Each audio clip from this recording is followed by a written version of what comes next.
Hey there everyone, and welcome to another daily dose of Aether Raids. Today's video features one match. This map is a space oppression setup, with the note enabling the high movement cavalry, most notably the Reinhardt, to cover large amounts of space.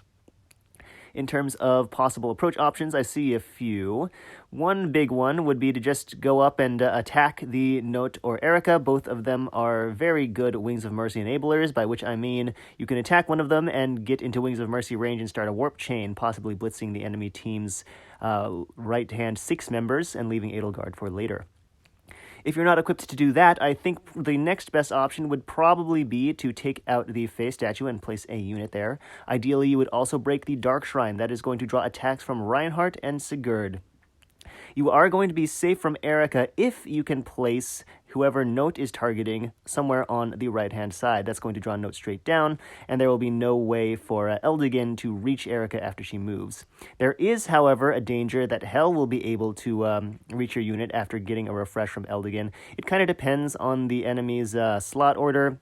That will determine who gets to move first, but you should be prepared for your unit to be fighting Hel on that enemy phase as well.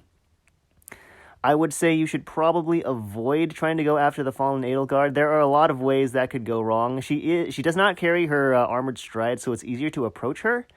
However, there are a couple different ways that Erica could move and then get a refresh from either Eldigan or Sigurd. Eldigan would require Note to move in front of him so he could Pathfinder through her.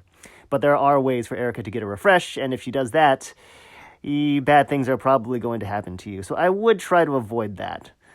Yeah, that's it for my thoughts. Let me go ahead and get into my approach now.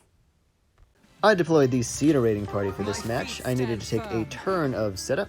I used a combination of Dagger, Uller, and Peony to test the traps on the left side to make sure they could not inhibit my approach on turn 2. Somewhat complicated, but not super complex maneuvering to get my units into position here, just using Kanto and Warp Power to circumvent the heavy trap, and placing Caeda in position to receive a smite from Dagger on the next turn. She used that smite to get closer to Erica, who she is able to KO thanks to the power of effective damage. With Erica's Moonbow, she was able to put Caeda under half HP. So that was all pretty important. Oh, actually, looks like it wasn't necessary, since Erica could deal 38 damage. Why? Oh, Caeda was affected by the Dark Shrine. Got it. Okay, interesting. Then I had my Harmonix move in, get a refresh from Peony, who was able to warp to Caeda. I mean, I guess even if she wasn't able to warp, then I had Uller to provide a reposition. I feel your gaze. Caeda took down the Eldigan and just Kantoed in front of the Hel. That blocks Hel from reaching the space to the right of the healing tower, which was required because Azura needed to refresh Caeda from that space so she could take down the Sigurd. What next? After this, it's just cleanup. I actually had a bit of a scare when I realized that I didn't calculate the Uller versus Edelgard matchup, which is something that I really need to be doing for every map with a fallen Edelgard on it, because Uller is really the only way I have to deal with fallen Edelgard. I think the only exception is if Caeda flying Caeda somehow does not take any damage during the fights leading up to dealing with fallen Edelgard. I think she can take bonfires from some fallen Edelgard variants, but not all, and quite possibly not this one with Def Res Solo stacking there. I actually had a pleasant surprise on the upcoming enemy phase.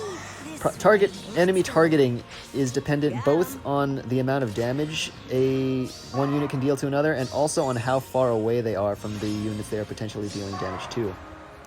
So because Peony was so far away, Edelgard just switched targets to Azura instead. That was really nice, because if she had still been targeting Peony, then she would have moved onto the defense tile instead of just moving super far away from it. That allowed me to set up a really easy one-round KO. When Edelgard moved back down, I moved my Uller up and gave her a refresh from Peony that provided field buffs, and then I repositioned Flying Caeda up so she would be in range to provide speed Def Rain, and that led to a quick 2-hit KO.